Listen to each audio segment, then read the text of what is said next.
guys, welcome back to Strong Successful Male. So for today, I'm covering part 2 to the story I covered earlier, and I'm not going to do a big recap because you all know what was going on, but it ended where our guy was clearly knew something was going on with his wife, followed her, or at least went to his buddy's house, hid down the street, and lo and behold saw her go to his buddy's house, knock on the door. His buddy answered, they hugged, went inside, and you can use your imagination for the rest that happened. And we're going to continue on here and see how this whole thing plays out, and needless to say, it ain't going to be pretty. So it continues, says here, that was the moment my marriage had ended. I could have run over, kicked down his door, and whooped his butt, but I did not. I had no idea how long this had been going on, but I couldn't lie to myself anymore. There was simply no acceptable reason for Susan to be visiting my best friend when his wife was out of town and then lie to me about who she was going to visit. It's all the evidence you need, man. And I'm sorry it happened. And the worst part with his bro.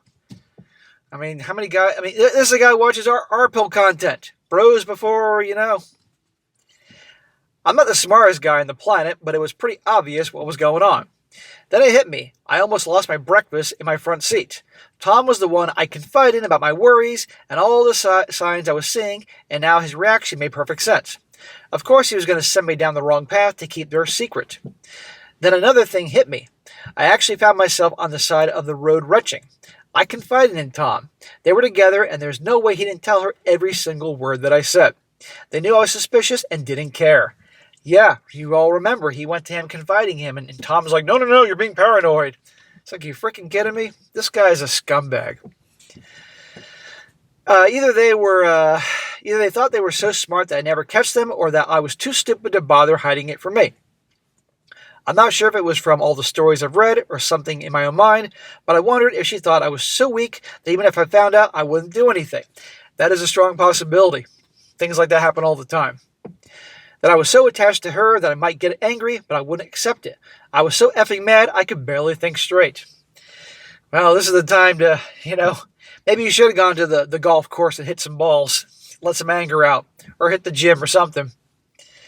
Then it happened. The self-doubt, the justifications, the endless explanations that would turn this nightmare into something I could stomach. Maybe she forgot that Molly was going to be out of town. Maybe she knew and was just helping Tom with something that wouldn't take long. But that damn voice in the back of my head said that was all BS. I was waiting to see if she came out before she had time to have you-know-what. Doesn't take too long for a quickie, man. So against my better judgment, I waited. I waited for her to come out to prove my gut wrong and shut that voice up. 10 minutes and my hopes were dashed. Then 20, and by the time half an hour passed, I was about to explode. She thought I was at the driving range, so I pulled out my phone and texted her, and I asked her, how's it going, Molly? Or how's it going with Molly? Her reply came a few seconds after I sent it. She said, it's fine, just having some wine and girl time. And that was it. I had my answer. No, I love you, no, I miss you, or I can't wait to see you home, and definitely no, I hope you don't mind that I'm fucking your best friend while his wife's out of town. What'd she do, stop giving a BJ, responded to your text, and went back to business? Really? I didn't need to catch her in the act, I didn't need to see my wife screwing my best friend, and I didn't want to even think about how long it had been going on behind my back. I was done. It was just morbid curiosity, but I ended up sitting in my car stewing in my anger for nearly 5 hours before Susan came out. She was at his house for 5 freaking hours? Good God. Well, I guess it's the stereotypical Netflix and chill. She was by herself and seemed very happy. Yeah, she had that glow on her, huh? Just for a fraction of a second, I thought she saw me in my car. I froze, but she didn't react at all. She just got in her car, backed out, and drove down the road away from me. That was when I realized I was holding my breath. I drove around for a few hours trying to figure out what to do next, and it helped. I had no experience with divorce, but I've seen enough stories to know I need a lawyer before anything else, so that's what I did. That's good. You could have gone to your dad. At least I would have gone to your dad at this point. At least he can vent.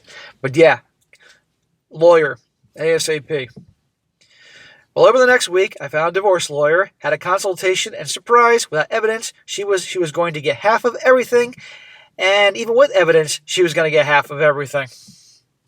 Of course. It took 3 days to get the paperwork, and that night I waited for her to get home from work so we could talk. 3 days? I guess your lawyer wasn't very busy that month. Unless you just wanted to get it expedited, say, look, attorney, I'll pay you whatever you want. I was going to hire a PI to try and get all the info, but changed my mind since it really wouldn't change anything. Yeah, at this point you're done, so that would have been a waste of money. Should have hired him before. It would have saved you months of agony. Knowing anything else was not going to change my mind, and there was more than what I already needed to know. It would have only caused more pain if I didn't. If I had the chance to change just one thing over the course of that 5 months, it would have been to hire the PI early on instead of suffering in silence for like a fool for 4 months. The signs were there, but I kept giving her the benefit of the doubt until at least I couldn't. Well, here's where the story takes a left turn into the Twilight Zone. Okay, here we go. This is what you all came for. When my wife walked in from work, she was surprised to see me sitting on the couch. Ordinarily, I got home an hour after her. She started to ask me what I was doing home, but she froze mid-sentence when she saw a manila folder on the table in front of me. Here's the divorce papers, asshole. I'm guessing the folder and the look on my face were enough clues for her to understand I wasn't happy. I expected the typical, what's going on? Is something wrong? Or do you feel okay? But that's not what happened. As soon as she saw the folder, she froze. Then looked at me, and before I could ask her to sit down so we could talk, she scared the shit out of me. Oh great, what? I have no idea which pit of hell it came from, but the scream that erupted out of her mouth stunned me into silence. She screamed, no, don't say anything. And before I could respond, her phone was in her hand to make a phone call. What? That's how she responds?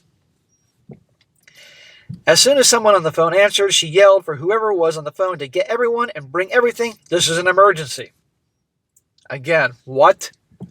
It is a fucking Twilight Zone. As soon as she hung up the phone, she yelled, it's not what you think. Well, that's something we expect. Before she ran to our bedroom, closing and locking the door behind her. I'd be like, no, bitch, get your fucking slutty, cheating ass out here right now. I banged on the door a few times, telling her to come out, but she wasn't saying anything. Well, now she's probably calling the police. I could hear her pacing around the room. I could have stayed and beat the door down some more, but unless she was going to crawl out of the second-story window to escape, she couldn't stay locked in there forever, and when she opened the door, I was going to be ready. How the hell did I go from happily married with a perfect life to siege warfare in my own house? Yeah, you starve her out. When it was clear she wasn't coming out, I went back to the living room to wait, and then I remembered what she said on the phone. Get everyone and bring everything. I had no idea what that meant, but for the first time I was concerned for my own safety. I had no idea who she was talking to and who everyone was. But I wasn't going to sit trapped in my own living room waiting to find out. You're goddamn right. This is fucking nuts, man. I went out the back door as quietly as I could and perched against the wall next to the kitchen window so I could see the front door. I already had my phone out with 911 dialed. All I had to do was hit the call button. My adrenaline was giving me the shakes while I waited for whatever seemed like forever, but turned out to be about half an hour later when the front door opened and Tom, Molly, and Claire walked in looking around. The same Tom that's banging your wife and Molly, who supposedly went away, and I don't know who the fuck Claire is, but add Claire into the mix. And by the way, guys, like I said, this guy, he's writing this whole thing out for therapy, so obviously he's writing in detail here. It was Molly that headed to the stairs first, while the other sat down in the living room, and I watched Tom pull out a laptop and turn the power on. They both looked nervous. Again, what the fuck? I'd be there. Wife, get the fuck out of the bedroom. Tom, you were banging my wife. Prepare for an ass whooping.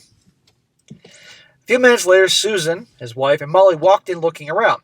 I asked my wife I heard my wife ask where I was, and Tom shrugged and said I wasn't here when he came in. Oh, so you're watching from afar. It looked like Susan was going to pass out. She sat down before she fell down, and Molly sat beside her, whispering something and patting her back. Without exception, this was the most insane thing I'd ever seen. I knew what was going on, but now I know it wasn't some gangsters coming to keep me quiet. I went back inside. As soon as I walked in the living room, it went silent, all eyes snapping to me. I was able to ask what the hell was going on, but my wife beat me to the punch. I'm not even going to pretend to remember everything that was said, so I'll give it in cliff notes. First, my wife asked me to sit down and not say anything until she could explain, and then promised to answer any questions that I had. Spit it out, honey, and I don't mean the other way. Fair enough. She had one chance to tell me the truth, and even then, I had no idea if it would matter. What she told me was very hard to grasp. I made her tell me everything twice. Tom, Molly, and Claire, again, who the fuck is Claire, were all filling in the blanks, and they even had recorded videos and spreadsheets on Tom's computer of everything. This is fucked up. Told you get your money's worth tonight. The entire thing, and I mean everything, her shady behavior with her phone, the errands, the distance, it was all one big prank. Oh, for God's sakes. Back to the fucking pranks. So this whole thing, big prank, and they're videotaping you and all that. They planned this whole thing for a full month before they put it into action. When I first noticed my wife's behavior with her phone for the first time, she told me it was the fourth day when she realized I finally noticed, and things only ramped up from there. I'm still trying to wrap my mind around how anyone could think this was a good idea. But the 6 closest people to me were all in on this and keeping it from me. What the fuck? The mind games, the manipulation, the lies, grow the fuck up. They remember the whole gluing the fork to your table fiasco, and they're pulling this shit on you. And I'm not going to even think that there isn't probably cheating going on here, but regardless, you can't trust these people. Even the day I caught her going to Tom's house, it was all a staged lie. In other words, they were doing this thing and recording you. All of our friends were there enjoying some wine and laughing at how I was falling apart. They even made sure to show me the video of all of them laughing about how all while recording me from the window. They were recording you in the car for 5 hours, or clips of that.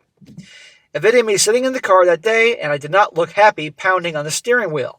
The moment something inside me broke was when my wife admitted that she saw me sitting in my car when she was leaving, but was doing her best to act normal. She says she saw me in so much pain, and instead of thinking, maybe this is going too far, she pushed forward full steam ahead. Again, to record this for their big pranks and put it online and get famous and all that, these people are fucking psycho, man. They kept good records of all their little club meetings, always with video recordings of the meetings. I guess my dear loving wife didn't want there to be any chance I wouldn't believe her when I found out. She tried to hand me her phone so I could look through it, but I declined. I told her she had more than enough time to delete everything when she was in our room. She also admitted to putting a GPS tracker in my car so that it would know where I was at all times. This is fucking nuts. Now, if you're doing some quick math, SSM, you'll notice I say 6 closest people, and I wasn't included. Who could that 6th person possibly be? You got it, my dear old mom. Oh, for God's sakes, this is getting worse. The plot thickens. My own mother was in on the prank for my wife to make me believe she was cheating on me. But it gets better. The plan was detailed. The grand finale was supposed to be on my birthday, that was a month and a half away at the time, when they would push too hard to make me storm in thinking that I was catching her cheating, only to find a surprise birthday party where they were all going to come clean about everything, and we'd all laugh about the whole thing and soon sing Kumbaya. These people are fucking crazy, but again, welcome to the modern world of attention whores and people trying to be social media stars and all that. Honestly, you have to be a complete psychopath to not find anything wrong with that and think that it was somehow funny. Then when it was all over, they were going to post a series of videos that covered the entire prank. Your humiliation to post online for the world to see for them to make money off of? Oh, hell no. From the planning and the setup, the way to have their little meetings about me catching on, my progress, reports, it all be intermixed with the group and them talking about the things they did that particular week. The cherry on top of it, the prank, had run its course, would be me storming into my own birthday party with murder in my eyes, only to have the closest to me humiliate me and then post it for the world to see. Nothing says love like global humiliation. Oh my God. I would have said, people, wife, so-called friends, get the fuck out of my house right now. This is over. By the way, dude, if you were thinking you're crazy for divorcing her, and these people, obviously you're not. We're not done yet, guys. When they finished telling me and showing me everything, we all sat in my living room just staring at each other.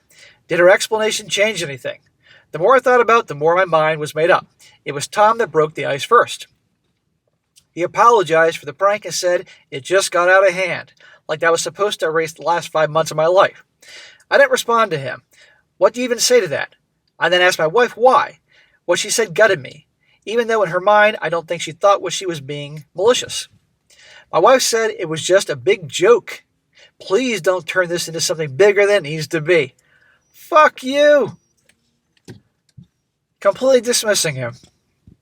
At first I just stared at her. She wasn't sorry she did this to me. She was sorry it didn't make it to the end of the prank. All I was to her was a prop in a video, not the man that she married, not the man who spent the last 16 years cherishing her. Well, you should never cherish a woman, let's be honest. Not the man that had opportunities to stray, but didn't because what I had at home was everything I needed. I was just a fool, the court jester, and for 5 months they had me dancing to their tune like how I felt about it didn't matter.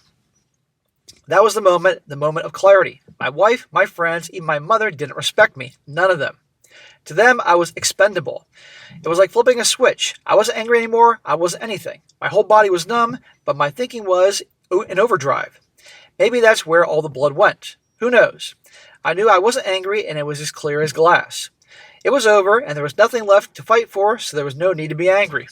I think you were just so freaking numb, beside yourself, that this is actually happening. These are supposedly people that care about you doing this. The decision was easy, and their explanation only made it worse. I got up, picked up the folder with the divorce papers, and handed it to my wife, and I looked at her, but was talking to all of them. I said if even 1 second of any of those videos get put online, that I was going to sue them, and if that didn't work, I'd spend the rest of my days doing everything I could to ruin their lives. Yeah, dude, damn right. I made them give me copies of everything and watched Tom delete everything from his computer and his cloud drive. I guarantee his copies. I'm not stupid, though. As easy as he agreed, there was no way he deleted everything. There were copies. When he was done, I told him now that if they show up online, I know exactly who to come after. Without another word, I went to my room to pack a bag. I know this sounds all calm and controlled, but it was anything but that. When I was leaving, my wife looked like she was in shock, while my so-called friends are trying to get me to see reason and calm down. Fuck you. They had to put themselves in your shoes, but they don't think that far. Emphasizing that it was only a joke and nothing bad really happened. Nothing bad happened. Were they not watching the videos? That everything I thought I knew was all fake. That was the last confirmation to understand what they all thought of me. They didn't. It was nothing since it was all fake. Forget that I couldn't even remember the last time I had a full night's sleep or a day I didn't feel like I was going nuts. All the while, they were recording me slowly falling apart so they could post it online and get some likes and enjoy the torment I was in. For them, this was fun. So what if we have to destroy a person so we can get some attention online? Again, people in their 30s, the attention-craving generation. What they did to me never crossed their minds as something being bad or wrong. That's when I walked out without another word. Tom followed me to my car and asked me to talk to him. I feel like, dude, you better back up or you're going to get an ass kicking. And you know what? No one would blame you. No, don't record that.